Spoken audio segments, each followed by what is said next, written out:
everyone, Kate here to do a requested Victober video, and that was on Victorian novels with comic elements to them.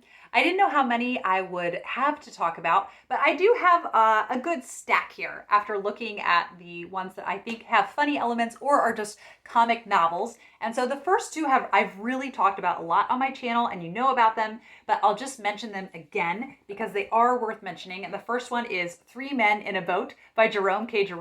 This is just, it's so funny and it's incredibly accessible, I think, for people who feel intimidated by Victorian novels. This is a really good one to try. And just to see three extremely incompetent sailors trying to sail down the Thames River is so hilarious. And just all the scrapes they get into. It's a situation comedy as a novel. That's basically what it is. And I adore it.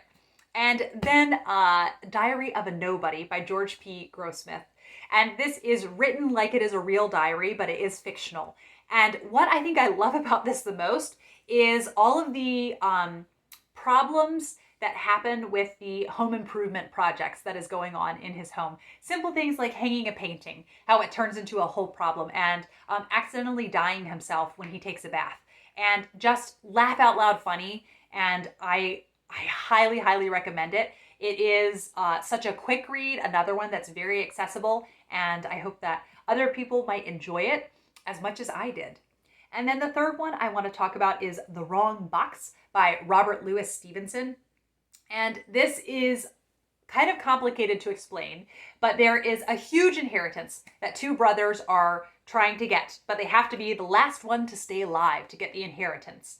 And there are also then some nephews of these brothers that are hoping that their uncle will be the last one alive so that they can eventually get the inheritance. It is full of dark humor about bodies and about death and bodies getting mixed up. And just, it's hilarious. It was not received well at all in the Victorian era because making jokes about death just hadn't been done. And I highly recommend it. I think you would really enjoy it. And it's so funny and so engaging of a book.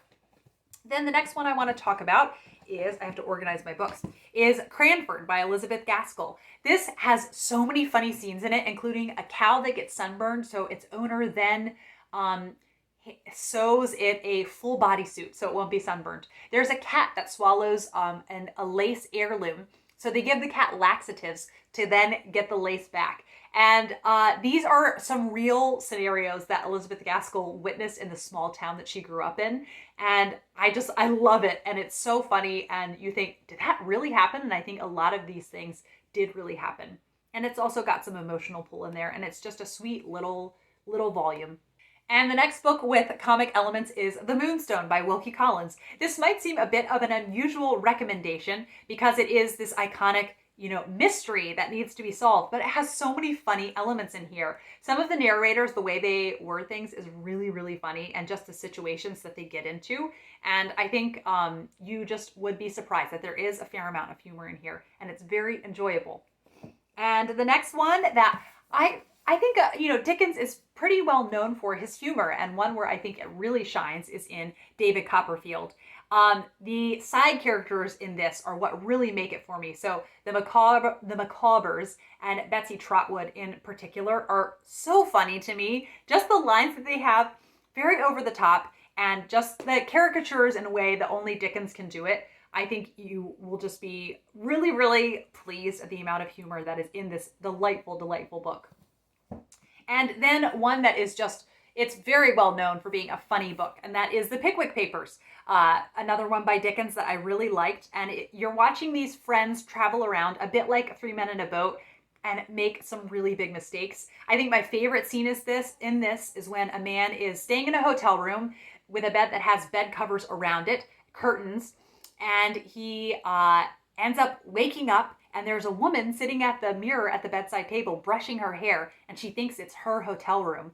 So then he has to figure out how to out himself as being in the room with her without really startling her, and it's written in such a funny way. And I just knew as soon as I was listening to it, like, I can't wait to reread this scene again when I at some point pick this book up again.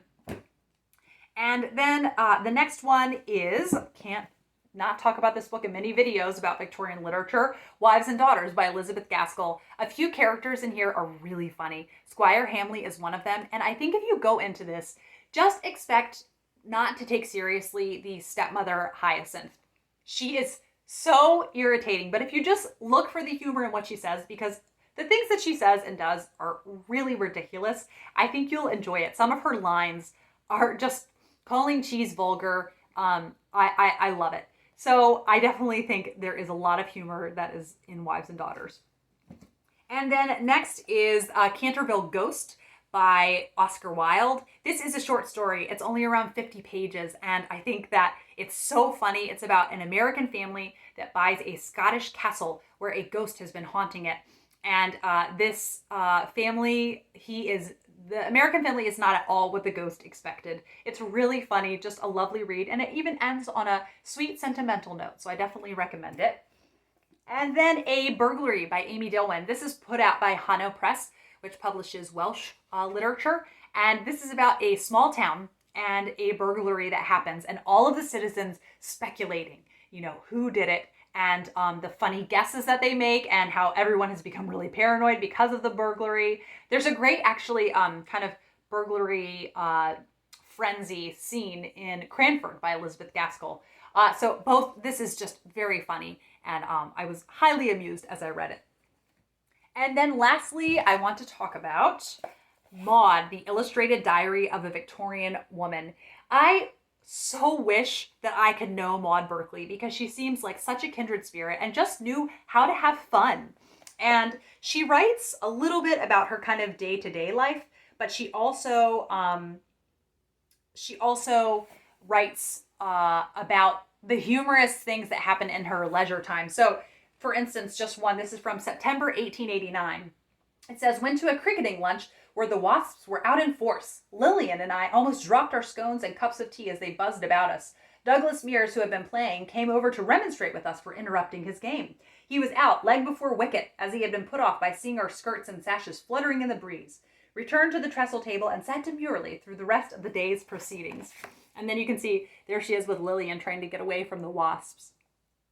So this is out of print, but there are many used copies on Abe Books, and I highly recommend it. It's just such a lovely little volume.